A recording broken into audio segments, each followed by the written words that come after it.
पास दौड़ता हुआ आया और बोला, अब्बा, अनवर के अब्बा ने इसी के लिए साइकिल लाई है, मुझको भी साइकिल लाकर दीजिए।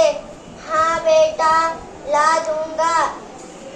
फूलों की शहजादी बहुत दिन हुए किसी पहाड़ी इलाके में भी रहते थे। वो अपने खेत में सब्जियां उगाकर बड़ी मुश्किल से गुजारा कर रहे थे। हुनरमंद शहजादा। एक शहजादे को शिकार करने का बहुत शौक था। तीर कमान लेकर घोड़े पर सवार जंगल की तरफ निकल जाता और शिकार की तलाश में